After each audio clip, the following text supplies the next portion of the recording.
여러분, 롯데건설이 채권을 발행한다. 이 말이 사실일까요? 사실입니다. 여러분 이거 한번 보시죠. 롯데건설이 회사채를 2,500억 규모로 발행하겠다 이렇게 이야기했어요. 와, 진짜 놀라운 일이죠. 예, 놀라운 일입니다. 실제 말입니다.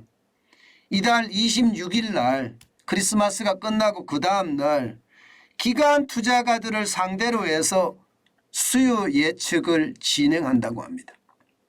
2,500억이 되면 수요 예측을 해보면 이게 뭐 5천억이 됐다 이러면 난리 나는 거죠. 5천억이 됐다. 그런데 이게 500억이 됐다 이러면 난리 나는, 거꾸로 난리가 나는 거고요. 예, 거꾸로 난리가 나는 거고요. 저는 이게 1년 만기로 해서 연 5% 후반의 금리를 제시한다 이렇게 이야기를 하고 내년 1월 2일 날 자금 조달을 마무리한다 이렇게 이야기하거든요. 여러분들은 어떻게 생각하세요? 롯데건설 회사채 발행이 성공할까요? 사실 말입니다. 지난 7월에 SK D&D가 이게 건설채 발행을 했어요. 200억 원 규모의 회사채 발행을 했지만 30억 들어오고 말았거든요. 대규모 미매각이 일어났죠. 미매각이. 대규모. 만약에 롯데가 여기에서 대규모 미매각이 일어나면 야, 저는 시장의 충격 굉장히 줄 것 같아요. 전 그래서 롯데가 회사채 발행을 했는데 이게 발행이 안 되면 이게 롯데 운명까지도, 롯데그룹의 운명까지도 좌지우지 되지 않을까, 그런 불안감 커진다고 생각을 합니다. 왜냐하면요, 여러분 보시다시피 롯데만 하더라도 지금 우발 채무가 어마어마합니다. 내년 말까지 6조 7,491억 원이에요. 장난 아닌 우발 채무가 있습니다. 이게 대부분 사업장 단위로 PF 대출일 거 아니에요.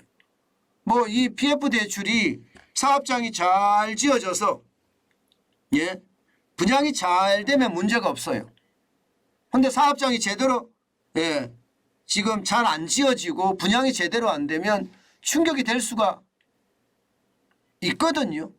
지금 전체 규모가 어마어마하니까 말입니다.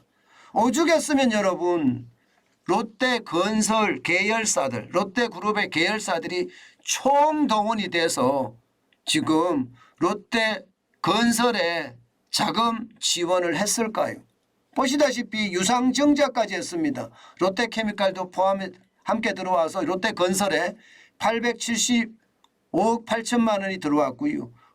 호텔 롯데도 861억 3천만 원을 들어왔고요. 롯데홀딩스도 33억 5천만 원을 했습니다.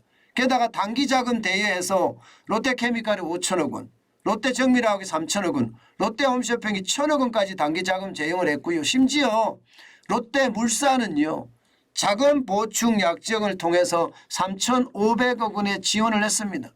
더 놀라운 것은 여러분, 이게 롯데건설의 유상증자를 할 때 신동빈 회장이 개인적으로 11억 7천만 원까지 유상증자에 참여를 했습니다. 물론 금액은 크지 않습니다. 금액은 크지 않습니다만은 신동빈 회장이 직접 참여를 했다는 것은 그만큼 말입니다. 뭐 보여주기도 있겠지만 이게 신용이 쌓아간다. 롯데건설 내가 포기 안 한다 하는 것을 보여주기 위한 그런 지표가 아닐까 싶습니다. 자, 문제는 이제 결국 이게 어떻게 해결될까 하는 문제잖아요. 해결될까. 사실 말입니다. 이거 해결 안 되면 여러분 보시다시피 지금 롯데건설 굉장히 어렵습니다. 롯데건설의 현금성 자산은 7,478억 원밖에 안 되는데 부채는 4조 4,666억 원. 이게 3분기 기준이거든요. 그렇기 때문에 회사채 발행에 성공해야 됩니다. 그런데 이제 회사채 관련해서 시장에서 이야기하는 것을 보면 말입니다. 2,500억 원이에요. 2,500억 원. 그러면 2,500억 원에 대해서 신용보강을 누가 했느냐. 신용보강이라는 게 직업보증이에요. 직업보증은 롯데케미칼이었습니다. 롯데케미칼. 롯데케미칼은 회사가 굉장히 좋잖아요. 그죠? 예, 회사가 굉장히 좋기 때문에 불안감 굉장히 덜어진다 이렇게 이야기합니다. 여기에다가 말입니다. 예, 채권안정펀드 있죠. 여기에서 절반가량을 소화해 줄 수도 있다고 합니다. 2,500억 원의 절반이면 예, 1,250억 원을 채안펀드에서 이게 받을 수 있는 건가요? 그러면 나머지 남은 1,250억 원에 대한 어떤 누군가의 어떤 발행을 하면 사주는 사람이 있으면 되는데 지금 시장 분위기는요. 뭐 되지 않겠느냐. 그래도 막판 준비하기 위해서 실제 롯데케미칼이나 롯데정밀화학도 지금까지 많이 대줬던 것도 이 시장에 대한 어떤 지원까지 한다고 해요. 예. 어쨌든 상황은 굉장히 좋은 상황으로 가요. 예. 정부의 채안펀드에서 절반을 지금 인수해주고 매각을 사주는 거죠. 예. 순회수를 해주는 거 사주는 거죠. 예. 그리고 나머지 1,250억 원만 지금 5% 후반대 금리로 발행만 성공한다면 롯데가 괜찮겠죠. 불안감 확실히 줄어들겠죠. 불안감 확실히 줄어들 겁니다. 그렇지만 만약에 실패하면 안 그래도 지금 롯데가 굉장히 어려워요. 전 계열사의 신용 등급이 롯데쇼핑, 롯데지주, 롯데캐피탈, 롯데케미칼, 롯데오토리스, 롯데렌탈, 롯데물산까지 지금 긍정적인 그런 신용 등급에서 부정적으로 바뀌어가고 있거든요. 부정적으로.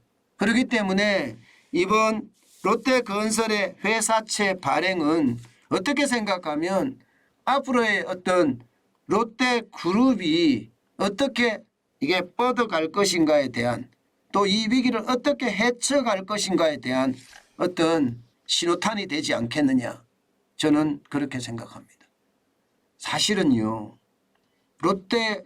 롯데그룹에서 이게 보증도 하고 또 같이 참여도 하고 할 거기 때문에 실패할 확률이 저는 없다고 보기는 하는데요. 만약에 실패를 하게 되면요. 이게 롯데건설에 대한 문제만이 아니에요. 그 이후에 줄줄이 이어지는 건설사들의 채권 발행입니다. 여기까지 굉장히 영향을 미칠 거거든요. 그렇기 때문에 롯데건설의 회사채 발행은 어쩌면 다른 건설사들에게도 희망을 줄 건지 안 줄 건지 그런 결과가 나오게 될지도 모릅니다. 아직까지 시기상조라는 말도 시장에는 분명히 존재해요. 그렇지만 워낙 다급하니까 안 할 수가 없겠죠. 그래서 불안하지만 이게 아주 과감하게 지금 시장에 도전할 수밖에 없다. 저는 그렇게 보고 있습니다.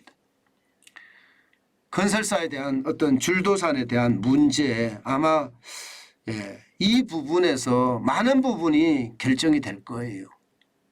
경제는 심리라고 했으니까 롯데건설이 회사채 발행에 성공하면 그만큼 시장의 불안감, 건설사에 대한 불안감, 줄도산에 대한 불안감 조금씩 줄어들지 않을까 그런 예측까지 해봅니다.